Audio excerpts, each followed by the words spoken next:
sting, neu mae'n tramgwydd yr efengil i ffwrdd drwy ddweud, dyn ni'n cael ein achub i gychwyn drwy ffydd yn Iesu Grist, ond o'r pwynt ni mlaen, ni'n cadw ein hunain yn iawn gyda Duw drwy ei fuddod i'r gyfraith, ac yn benodol y gyfraith Iddewig yn yr achos yma. Gan bwyso ar y Cristnogion o'r cenhedloedd i gael ei enwedu, hynny yw i ddod yn Iddewon mwyn cael ei achub yn llawn. Dyna yw be mae Paul yn ei adreso yn ei lythyrau. Gyn ni'n pifitio wedyn i rhywbeth sydd falle i weld ychydig yn ryfedd. Mae Paul yn troi at rhyw fath o fywgraffiad, rhyw fath o biography ohono fe ei hun. A dyna ni'n mynd i edrych ar heddiw, ac ni'n mynd i ystyried hanner cyntaf hynny y bore yma. Felly adnod 11 ymlaen. Rwyf am roi ar ddeall i chwi gyfeillion am yr efengil a bregethwyd gen i fi, nad rhywbeth dynol mohoni.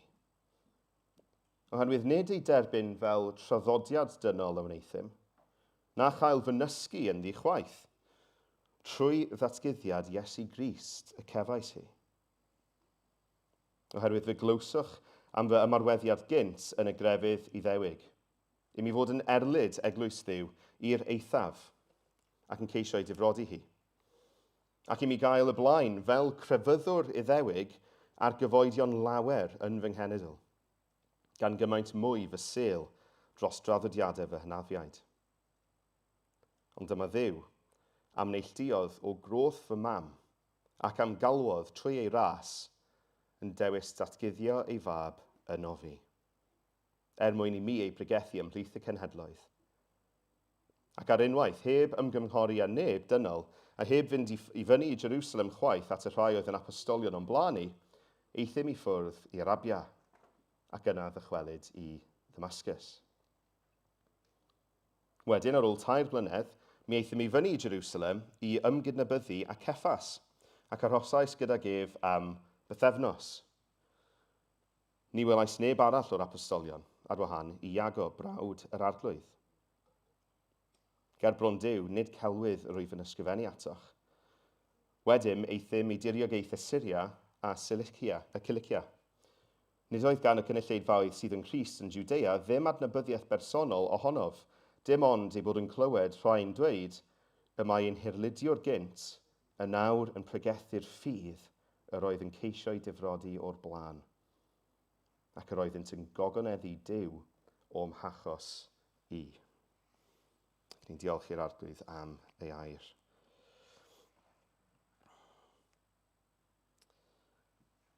Mae Paul yn cyflwyno'r bywgraffiad yma o'i fywydau, o i enedigaethau hyd at ddod yn Gristion ac yn bregethwr yr efengil.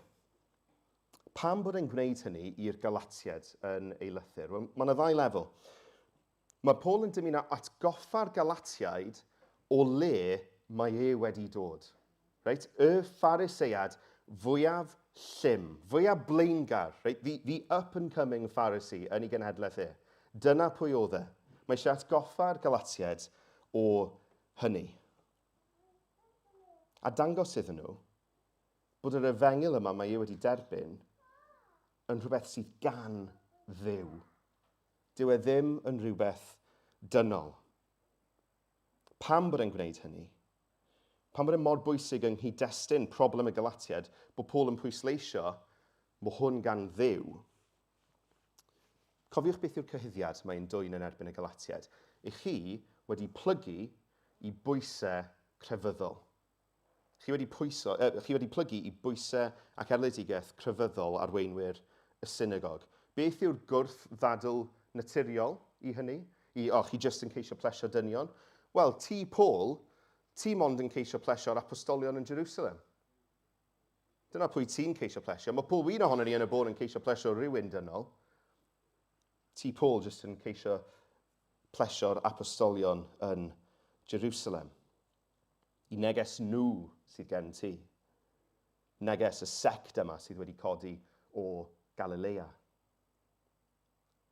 Mae e mor bwysig felly bod Paul yn taro'r neges yma adre. Ges i ddim o hwn gyda nhw. Ni'n pregethu'r un efengil, ond gan ddiw y cefais i hi. Ges i fe'n uniongyrchol gan yr arglwydd Iesu Grist. Dyw hwn ddim just yn rhywbeth sydd wedi codi ymhlith grŵp o bysgotwyr o Galilea. Dyw e ddim chwaith yn rhywbeth mae Paul jyst i meddwl lan ben ei hun. Dyw e ddim chwaith jyst yn rhyw school of thought newydd ymhlith y Phariseiaid. Mae Paul eisiau pwysleisio mae'r efengyl yma yn ddatguddiad gan ddiw. Gan ddiw yma i hi, nid o ddyfeisiad dynol. Mae'n ddatguddiad. Dyw yn dewis datgelu ffordd iachawdwriaeth i ni. Dyna mae Paul yn dymuno pwysleisio fan hyn. A be mae'n dangos yn rhan cyntaf i dystiolaeth neu fywgraffiad yw sut mae'r arglwydd wedi bod ar waith yn ei fywydau o'r eiliad cyntaf un o fodolaeth Paul. Hyd at y pwynt mae nawr, fel bod Paul yn dod yn llysgennad delfrydol ar gyfer yr efengyl yn ei gyd-destun a'i oes e. Pwynt cyntaf dwi eisiau wneud wrth i ni edrych ar ein testun ni heddiw. Pwysig ar y tec Ruth, felly os ti fel yn mynd i'r pwynt cyntaf yn y sleid. Mae'r arglwydd yn paratoi ei bobl ar gyfer ei waith drwy roddion rhagluniaethol, providence. Mae'n paratoi'r ffordd o flaen llaw. Edrychwch ar be mae Paul yn dweud yn adnod 15. Dyma ddiw am neilltuodd o groth fy mam. O eiliad cyntaf bodolaeth Paul, mae'r arglwydd wedi bod ar waith yn ei baratoi. Wrth gwrs, dyw Paul ddim wedi nabod yr arglwydd am rhanhelaeth i fywyd ar y pwynt yma. Ond mae Dyw wedi bod yn paratoi o'r foment cyntaf. Gath ei eni yn Harsus, a drwy enedigaeth fyna, a'r teulu gafodd ei eni iddo, mi oedd e'n ddinesydd Rhufeinig, Roman citizen. Nath ni agor y drws iddo fe i fynd ar efengyl i gymaint o lefydd gwahanol. Gath ei eni yn Iddew o lwyth Benjamin, mae'n dweud wrth y Philippiaid. Mae wedi cael ei eni yn Iddew, dan y gyfraith. A mae wedi cael ei fagu, mae'n dweud yn Actau 22, wedi cael ei fagu yn Jerusalem, yng nghanolfan crefydd yr Iddewon, gan Gamaliel. Mae wedi dysgu dan Gamaliel, un o'r athrawon pennaf ymhlith y Phariseiaid.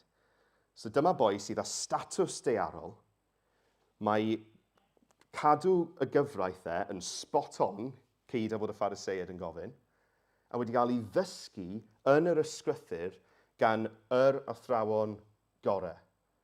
Right? Y seminary training gorau fedri di ddychmygu, mae Paul wedi ei gael yn Jerusalem. Hynna i gyd cyn bod e'n dod i nabod Dyw. Ond Dyw yn ei ragluniaeth wedi gosod y pethau yna yn ei lle. Roman citizen, Jewish Pharisee. Dyma'r boi sydd yn dod yn Gristion ac yn apostol i'r cenhedloedd. Ystyriwch, y magwraeth mae wedi gael yn Jerusalem wedi trochi yn yr ysgrythyr, yn gwybod i Hen Testament o'r llythyren cyntaf i'r diwedd, bydde fe'n mor gyfarwydd gyda'r cyfan. Yr holl wybodaeth yna sydd ganddo fe. Pan mae'n dod yn Gristion, mae'r arglwydd yn defnyddio hynny i gyd. Yr holl ddisg oedd ganddo fe o flaen llaw. Mae'r arglwydd nawr i ni defnyddio fe ei glodau. Ystyriwch, pwy oedd Paul cynt? Mae'n ffitio y disgrifiad mae Iesu'n rhoi o'r Phariseiaid yn Ioan 5, chi'n cofio'r adnodau, lle mae Iesu'n dweud chi'n chwilio'r ysgrythurau achos chi'n meddwl ynddyn nhw chi'n mynd i gael bywyd. Dyna sy'n roedd Paul gynt, un o'r rheini. Wrth gwrs, be mae Iesu'n dweud wrthyn nhw, wel, maen nhw'n siarad amdano fi, ond chi ddim yn dod ato fi i gael bywyd.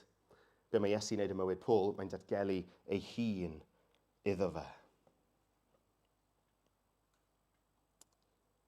Cyn dod yn Gristion, mi oedd Paul yn camddefnyddio holl roddion rhagluniaethol Dyw. Camddefnyddio'i statws cam ddefnyddio i ddisga, cam ddefnyddio'r gyfraith. Defnyddio i statws e fel un o disgyblion mwy o Gamaliel i gael hawl i fynd i ceisio Cristnogion a'i lladd nhw a'i carcharu nhw. Oedd e'n cam ddefnyddio'r holl bethau yna oedd Duw yn ei ragluniaeth wedi rhoi iddo fe. Ar ôl dod yn Gristion, mae popeth yn newid. Mae'r pethau yna yn cael eu hadfer, yn cael ei redeemio yn Paul. Mae perthynas Paul gyda'r gyfraith yn troi wyneb i weired yn llwyr. Ac yn Paul, mae gennym ni'r enghraifft gweledol mwyaf extreme o rywun oedd yn pwyso ar ei weithredoedd, rhywun oedd yn ddeddfol, rhywun oedd yn legalistig, y person yna nawr yn dod i bregethu mae dim ond trwy ras mae person yn cael ei achub, a hynny drwy waith Crist. Mae'r newid y mywyd Paul, yn yr oes, yn y cyfnod a'r cyd-destun, does na ddim newid mwy du a gwyn gyllen na di fod. Right? Nag yw e'n gwneud synwyr byddai'r arglwydd yn defnyddio rhywun oedd fel yna i amddiffyn yr efengyl yn y ffordd nath Paul. Achos mae Paul yn gallu pwyntio at ei ffordd o fyw e cynt a dweud, popeth chi'n syrthio iddo fe nawr Galatiaid, o'n i arfer pwyso ar y pethau yna. O'n i arfer pwyso ar fe fydd dod i'r gyfraith. Ond oedd hwnna gwerth dim i mi. Dim ond Crist nawr a fe yw'r cyfan. Pwynt cyntaf o gymhwyso dwi eisiau gofyn bore yma. Wrth ni feddwl am Paul fan hyn, mi oedd gan Paul weinidogaeth arbennig. Weinidogaeth special. Ond, dyw sofraniaeth Duw dros fywyd Paul ddim yn fwy o wirionedd na sofraniaeth Duw dros eich bywydau chi bore yma. A mae'r arglwydd yn ei ragluniaeth wedi rhoi pethau yno chi, hyd yn oed cyn i chi ddod i'w nabod e, pethau sydd yn wir amdano chi fel unigolion, mae'r arglwydd yn ei hadfer nhw ac yn ei defnyddio nhw ei glod mwyn gweld enw Crist yn cael ei ddatgelu. Mae'n rhaid i ni ddeall, mae yna bethau yno fi sy'n angen marw. Mae yna bethau yn yr hen gnaws fi angen rhoi farwolaeth. Ond mae yna pethau unigryw mae Duw wedi rhoi yno ni, mae e'n dymuno i adfer, i sancteiddio, i perfeithio, mewn ffordd sydd yn unigryw i chi fel unigolyn, fel bod Duw yn cael ei glodfori mewn ffordd unigryw trwyddo chi. Reit? I fi siarad amdano chi fel unigolion, dyw e ddim amdano chi, mae e am gogoniant Duw.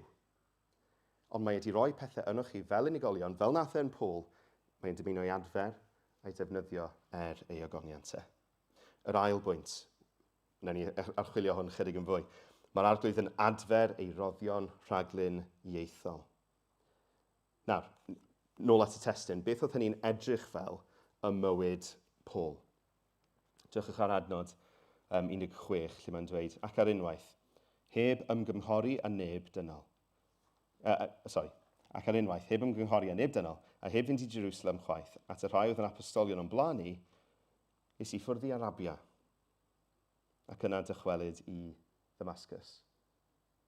Paul yn diflannu mewn i'r anialwch, off o fe, wedi mynd. So ni'n siŵr beth ddigwyddodd yn y cyfnod na, y mywyd Paul. I ni yn gwybod bod un o brenhinoedd Arabia wedi treol cicio Paul allan o'i dire, so ni'n cymryd bod Paul wedi bod yn neud rhywbeth oedd y brenin ddim yn hapus gyda, digon bosib, pregethu'r efengyl. Ond be ni'n meddwl am yr amser na gath Paul yn Arabia, beth oedd e'n neud? Mynd nôl at yr holl wybodaeth na oedd ganddo fe, yr holl ddisg, popeth oedd e wedi derbyn, fel rhodd rhagluniaethol gan Dduw, ac ail ystyried i berthynas gyda'r cyfan. Cymryd cam yn ôl a gofyn, reit, yr holl wybodaeth yma, dwi wedi gael e'n wrong, nawr dwi'n nabod Crist, sut mae hwn i gyd yn pwyntio at Iesu? Ni'n credu mi oedd yr arglwydd yn defnyddio'r cyfnod na ym mywyd Paul i siapio fe ar gyfer ei weinidogaeth fel Cristion hynny yw. Mi oedd yn siapio fe Cyn iddo fe ddod yn Gristion drwy'r agluniaeth, siapio fe nawr wrth i Paul ddysgu gan yr arglwydd, wrth astudio i airau. Nawr, mae rhywbeth yn hynny ar ein cyfer ni hefyd. Paul, mwyn dirnad i weinidogaethau, yn mynd i ffwrdd ac yn treulio amser gyda'r arglwydd. Treulio amser gyda Duw, mwyn ceisio arglwydd beth sydd gan ti ar fy nghyfer i. Sut fedra i ddefnyddio'r cyfan ti wedi rhoi yno fi dy glod di. Mae yna alwad arno ni i wneud hynny hefyd. Ein bod ni'n treulio amser gyda'r arglwydd one-to-one ac yn gofyn arglwydd y pethau na ti wedi rhoi yno fi, sut fedra i ddefnyddio'r pethau yma, y cyfan ti wedi rhoi i fi, fel bod ti yn cael dy ogoneddu. Achos dyna yw galwad Duw ar ein bywydau ni nawr. Ein bod ni'n byw ei ogoniant e. Dwi ddim yn sôn am falle mynd i ffwrdd y byw fel mynachod, right? I ni wedi cael ein creu i fyw mewn cymuned gyda'n gilydd, i fod yn rhan o eglwys gyda'n gilydd. Ond mae yna le i encil, i geisio'r arglwydd y mywydau pob un ohono ni. A mae gennym ni un sydd yn modelu hynny yn ei fywydau ar y ddaear, Iesu Grist. Mi oedd yn cymryd amser i ffwrdd i dreulio amser gyda'r tad. Oedd e'n mynd i'r mynydd, yn dianc rhag prysurdeb y byd mwyn ceisio i dadau. Mae Crist yn modelu hynny i ni. I ni'n gweld mywyd Paul yn mynd i ffwrdd i Arabia. Ddim siarad yn neb, just off o fe. Mae eisiau ni ceisio gwneud hynny yn ein bywydau ni hefyd. Profi amser o camu ffwrdd rhag prysurdeb ein bywydau ni a ceisio Duw yn unswydd mwyn gweld beth sydd ganddo fe ar ein cyfer ni. Ac yn y bôn, beth yw'r gwaith yna, Ruth, os ti fod yn mynd i'r sleid olaf yn hyn? Beth yw'r gwaith yna? Y nod o ddefnyddio'r cyfan mae'r arglwydd wedi rhoi yn ni ei agoniantau yw y bydde Crist yn cael ei ddatgelu yno ni fel bod Crist yn cael ei ddatgelu trwom ni. Tim Keller yn dweud fel hyn. God revealed Christ to Paul so that he could reveal Christ through Paul.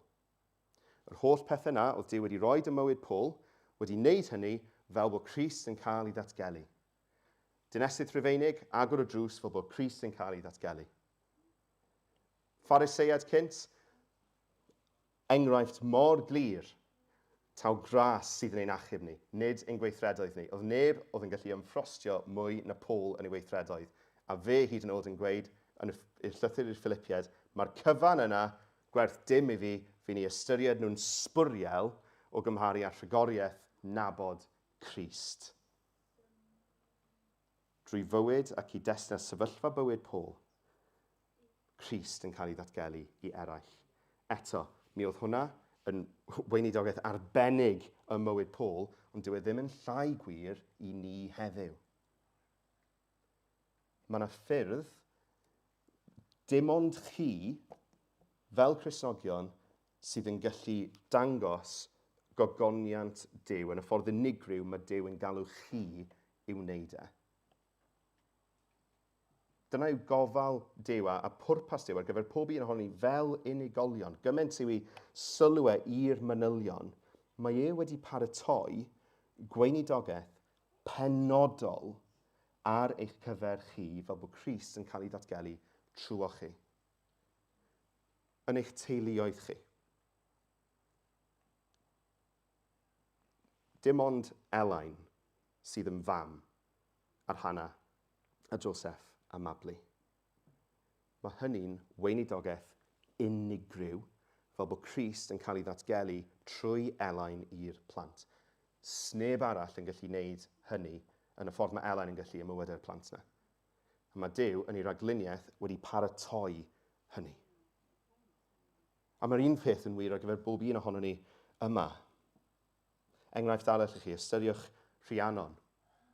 Cyn dod yn Gristion, be mae'r arglwydd wedi rhoi yn Rhiannon? Dawn celf. Wrth ddod yn Gristion, mae'r arglwydd yn adfer y dawn yna fel bod Rhiannon ni ddefnyddio fe ei fwyn Fel bod Rhiannon yn gallu dod i gyfyrddin, i astudio yn y drindod, astudio celf, a tra'n gwneud hynny, gwasanaethu yn yr eglwys a gweld Crist yn cael ei ddatgelu.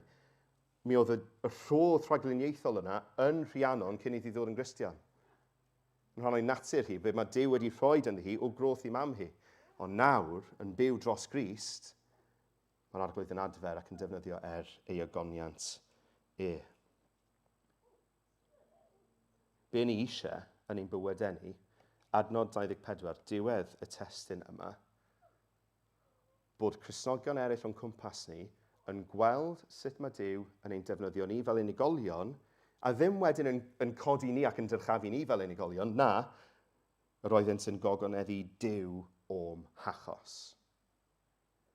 Bod trwy bynnag mae'r arglwydd wedi dewis eich defnyddio chi yn y ffordd unigryw yna yn eich bywyd chi, yn destun i Gristnogion eraill clodfori'r arglwydd, o weld sut mae yn ei sofraniaeth a'i ddaioni a'i ffyddlondeb wedi paratoi chi i'r gwaith o ddatgelu Crist yn y ffordd unigryw yna. Dyna yw ei ofalau a'i sylw ei fanylion dros bob un ohono ni.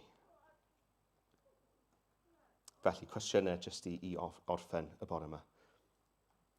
Mae rhaid i bob un ohono ni gofyn y cwestiwn yna, be mae Duw di roi yno fi, be mae Duw yn adfer ac yn sancteiddio yno fi yn yng nghymeriad i, yn fy noniau, yn fy sefyllfa i, ble fi'n gweithio, pwy yw fy nheulu, pwy yw fy nghymdogion, lle dwi'n byw.